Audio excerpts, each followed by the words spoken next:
My wife started leaving the house earlier and coming home later. Big project at work, she said. One morning, she rushed out and left her laptop open. The chat window read, "Last night was incredible. Same time tonight?" That evening, I showed up at her office and watched as she walked into a storage room with him. She had no idea I was recording. My name's Jake. I'm 41, live in Chicago, and have been married to my wife Sarah, not her real name, for 12 years. We have 2 kids, a boy who's 9 and a girl who just turned 6.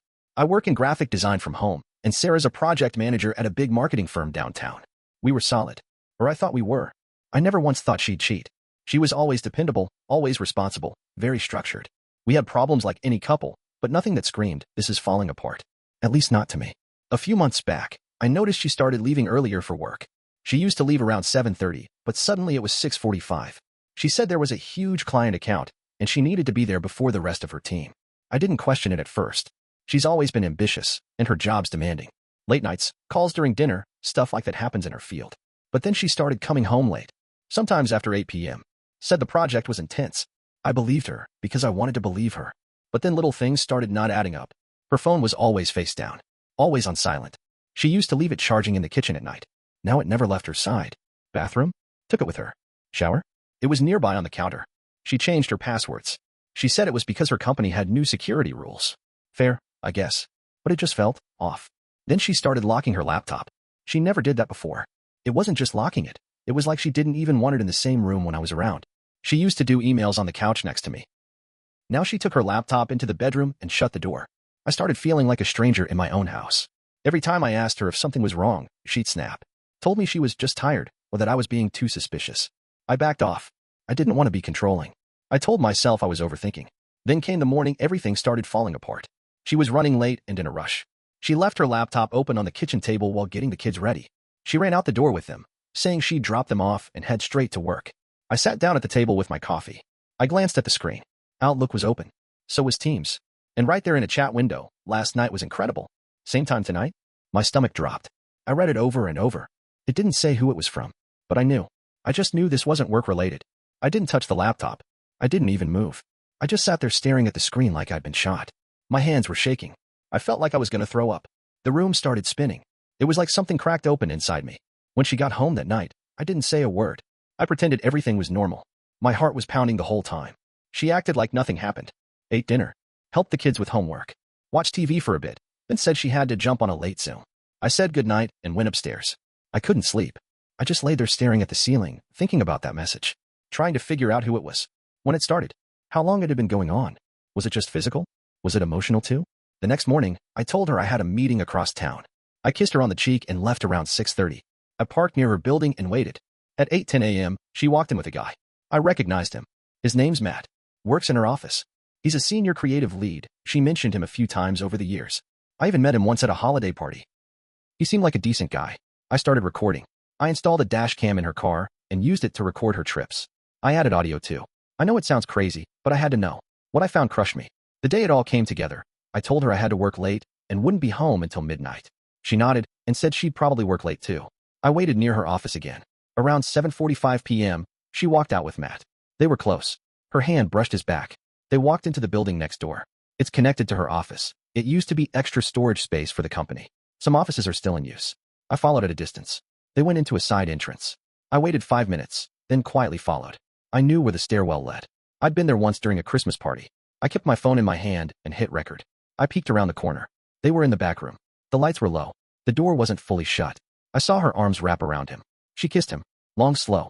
He pulled her in, and she closed the door behind them. I got it all on video. My hands were shaking so hard I could barely hold the phone. I left immediately. I couldn't breathe. I felt like someone kicked me in the chest. I drove around for hours before going home. And now I'm here, sitting in our living room. She's upstairs asleep. Or pretending to be. I haven't said anything yet. I don't know what to do. I have the proof. I have the texts, the video, the receipts. But I'm frozen. What do I say to someone I've built a life with? What do I say to my kids? To my family? This isn't just about cheating. It's about everything that comes with it. The lies. The broken trust. The future that's now completely different. I'm not looking for pity. I just needed to tell someone. Home later. I found a message on her laptop. I followed her and got it on video. I didn't sleep after what I recorded. I laid there next to her in bed, listening to her breathe while my chest felt like it was caving in. My hands wouldn't stop shaking. Every time I closed my eyes, I saw them together. The next morning, I got up before her. I made coffee and sat in the kitchen, staring at nothing. She walked in wearing one of my old t-shirts like nothing had happened. She kissed me on the cheek. "Morning," she said. I had to bite my tongue. I wanted to scream. I wanted to throw the laptop in front of her and play the video. But I didn't. I kept quiet. I needed to be smart. I needed to protect my kids. The next few days were torture. I acted like everything was fine. She acted like she loved me. She played with our kids, made dinner, even tried to initiate sex one night. I said I was tired. I couldn't do it. Not anymore. I started looking into divorce lawyers. Quietly. I talked to one over the phone and told them everything. I sent them the video, the texts, the timestamps. They told me what I already feared. Illinois is a no-fault divorce state, meaning the cheating wouldn't affect the settlement much unless I could prove she used marital funds for the affair. And custody? That would be a separate battle. So I started digging deeper.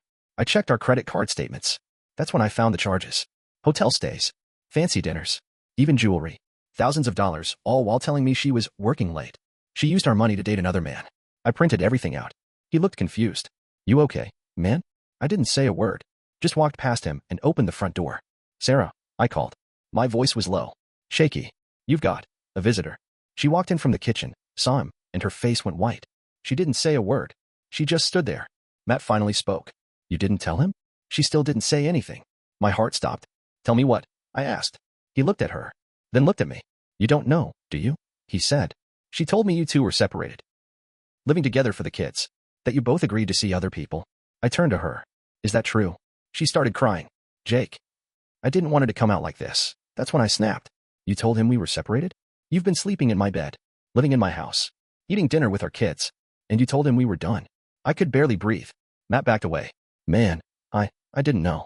I wouldn't have touched her if I knew." He left. Just like that. And she started begging, crying, saying she was confused, that she felt lonely, that she didn't know how to talk to me anymore. I didn't say a word. I just walked into the garage and slammed the door behind me. I stayed in there for hours. When I came back inside, she was sitting on the couch. Her eyes were swollen. She said she wanted to explain. She said it didn't mean nothing, that she still loved me. I told her I didn't want to hear it. She went upstairs, slept in the guest room. And then the real twist came. That night, I got a text from an unknown number. "You don't know the half of it. You should talk to Rachel." Rachel is another coworker of Sarah's. I met her once. She was always nice, kind of quiet. I didn't have her number. So I texted back, "Who is this? Let's just say I've seen things.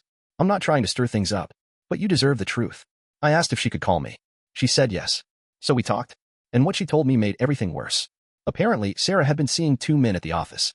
That wasn't the only one. There was another guy, a consultant named Eric. Older, married, in another department. They'd been hooking up for over a year. She told Matt he was the first real connection she felt in years. Told Eric that Matt was just a fling. So I wasn't just the husband being cheated on. Matt was being played too. I asked Rachel why she was telling me. She said she used to be close with Sarah, but watching her lie to everyone at work, at home, made her sick. Especially since there were kids involved. She sent me screenshots, chats, schedules, photos, all of it. It was like watching my marriage die in slow motion. And here I am, sitting in my car outside a Starbucks, writing this on my phone. I don't even want to go home. I don't know what to say to her. To my kids. She doesn't know that I know everything now. She doesn't know Rachel spoke to me. She doesn't know I have the financial records, the videos, the screenshots. I don't know how I'm going to do this. But it's coming. Soon. So here's where I'm at. It's been a few days since Matt showed up at my house and basically exposed everything. Since then, Sarah has been quiet. Like dead quiet. She's been staying in the guest room. We only talk about the kids. She keeps trying to make small talk, but I just shut it down. She knows it's over. She's waiting for me to say the words. I haven't yet. Not because I don't want to, but because of what I just found out. There's another twist. San Diego? That summer, she went on a work retreat. It was 3 days. She told me it was part of a leadership training program her company sponsors. I remember it clearly because it was right after our son broke his arm, and she still insisted on going, saying it was too important to skip. I didn't argue. I stayed home with the kids. I had no reason not to trust her. Back then, I didn't question a thing. But now my mind's spinning. I checked my Google Photos and calendar. That trip was in July 2022. She flew out on a Wednesday and came back late Saturday night. I remember because she brought back matching t-shirts for the kids. So I went through her old email backups. She had a flight confirmation to San Diego, all right. Only it wasn't booked through her company's travel system. It was personal, paid with her own credit card. She lied. I started checking everything. My stomach sank even more. She never booked a hotel through the company system, like she claimed. I found an Airbnb confirmation in her old Gmail account. A beachside condo, for 2 guests. That's when I knew something was really wrong. I did some digging. I contacted Rachel again, the coworker who first reached out to me, and I told her what I found. She was quiet for a few seconds. Then she said, "Jake, I wasn't going to bring that up. I didn't want to pile on. But yeah, there were rumors about San Diego. A lot of people think she went with someone from a vendor company, some guy she met at a conference months earlier. My hand started shaking again. Rachel didn't know the guy's name, but she said he worked for a software partner Sarah had been managing that year. Something to do with analytics. So I checked Sarah's LinkedIn. I searched the company she partnered with that year. Found a guy named David, Director of Strategic Solutions. Based in, San Diego. Tall. Smiling. Mid-40s. Seemed like the kind of guy who probably runs marathons and gives TED Talks on the side. Then I found his Instagram. Open profile. Scrolled down to a photo dated July 14th, 2022. Caption. Perfect week. Beautiful views. Even better company. The photo? Him. A woman with her back turned. Blonde hair. Same frame as Sarah. Standing on a beach balcony. Wearing a hoodie I recognize. My hoodie. She took my hoodie. She wore it while on a romantic trip with another man. And then she came home like nothing happened. Hugged me. Kissed the kids. Told me the conference was boring. And I believed her. All of it was a lie. A full-blown double life. And it started earlier than I ever imagined. I didn't even confront her about it yet. I just sat on the info, letting it all hit me. Then I got another message. This time from a burner email. She told David she was divorced. Moved out. Said you were toxic. Thought you should know. It was followed by an attachment. A screenshot. A message from her to David that read, I told Jake it was a leadership summit. He doesn't ask questions. One more trip, and then I'll tell him everything. She never told me. Instead, she just kept living a lie. Kept taking trips. Kept multiplying the lies. Matt thought we were separated. David thought I was an abusive ex. Eric, the older consultant, probably thought she was just in a bad marriage. Each man was told a different version of me. Meanwhile, I was here, packing school lunches, taking the kids to the park, wondering why she stopped smiling at me. I started to wonder, how many others are there? Is this just the beginning? Was anything real? I honestly don't know what I'm more angry about now, the cheating or the lies she told about me to justify it. I'm sitting in the garage right now, writing this with the door closed. I needed a moment alone. The house is too quiet. The weight of everything is crashing in. I can hear her walking around upstairs, probably trying to think of what to say next. But I'm done playing along. Next update is coming soon. Because she's about to see the videos, the photos, the messages. And this time, there's no walking it back. My wife was living a double life. I found everything. Then I showed her the truth. I said in my last post that the confrontation was coming. And it did. I'm writing this now because it's over. Not just the marriage. Everything. The way I used to see her. The way I saw myself. The home we built. The future I thought we had. All of it. Gone. But let me back up to how it all came crashing down. I planned it. I knew she had to see everything. No more dodging. No more lies. She needed to see herself through my eyes. The husband she betrayed. The father she lied to. The person she turned into. I picked a Saturday morning when the kids were at my parents' house. I asked her to sit down in the living room. She looked nervous, like she already knew something was coming. She kept fidgeting with her fingers. I need you to watch something, I said. I mirrored my phone to the TV and pressed play. The first clip. Her walking into the storage room with Matt. The door half open. That long kiss. Then the screenshots. The text from David. The beach balcony photo from San Diego. The messages where she said I was toxic, that we were divorced. Then, I pulled out the printed credit card statements. The hotel bookings. The dinners. The jewelry. She said nothing. She just stared at the screen, hands clamped together, eyes wide. Her face turned pale. Her mouth opened slightly, but nothing came out. When the last photo faded, I looked at her. How many others were there, Sarah? Silence. Then a whisper. I don't know. I laughed. It wasn't a happy laugh. It was that kind of broken, exhausted laugh you give when you realize the person you thought loved you was never even in the room with you this whole time. She finally broke down. Started sobbing. I'm sorry, Jake. I was lost. I didn't know how to fix us. I felt invisible. I didn't know how to tell you. Tell me what? I snapped. That you were ing mad in the office? David in San Diego? Eric in some hotel, while I was making dinosaur-shaped sandwiches for our kids. Her face twisted in pain. You don't understand. No, I said. You don't understand. I stood up. I was shaking. I'd been holding this storm for too long, and now it was ripping through everything. You told 3 different men 3 different stories. That I was abusive. That we were separated. That I didn't care about you. You rewrote me like I was some side character in your drama. Tears were pouring down her face now. I hated myself every day. I didn't plan it. I didn't think it would go that far. I just kept lying because I didn't know how to stop. You could have talked to me. I was afraid. I took a long breath. My throat was dry. No, Sarah. You weren't afraid. You were comfortable. You were greedy. You wanted safety and excitement. You wanted the husband and the thrill. And then I said what I'd been holding for weeks. I'm filing for divorce. First thing Monday. The aftermath, she didn't argue. She just sat there sobbing. I didn't feel good. I didn't feel victorious. I felt empty. That night, she slept in the guest room. I barely slept at all. The next day, her sister came over. I called her. Her sister didn't know anything. Just that Sarah was going through something. When she saw the evidence, she was shocked. Said she couldn't believe it. Said she'd talk to her. But I didn't care. I wasn't looking for sympathy or scolding. I just needed someone else to witness it, to validate that I wasn't losing my mind. Later that week, Matt reached out. He apologized. Said he quit the company. That he was ashamed. He also said he was getting therapy. David never contacted me. I don't know if she ever told him the truth. Eric? I don't care. Our kids don't know the full story. They just know mommy and daddy are going to live in different houses. We're trying to keep it clean for them. Sarah asked if we could try therapy. Try to rebuild. I said no.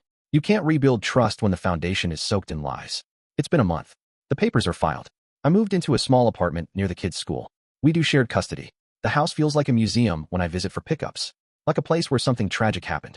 Sometimes I catch her looking at me with that look, like she wants to rewind time. But I don't. I miss the idea of her. But not her. The real her, the one who made those choices, is not someone I know anymore. This whole thing broke me open. And weirdly, I'm grateful. I see things clearer now.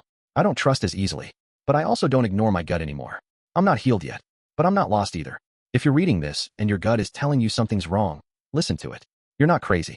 You're just seeing the cracks before they break the whole damn house. As for me, I'm rebuilding. And this time, I'm starting with me.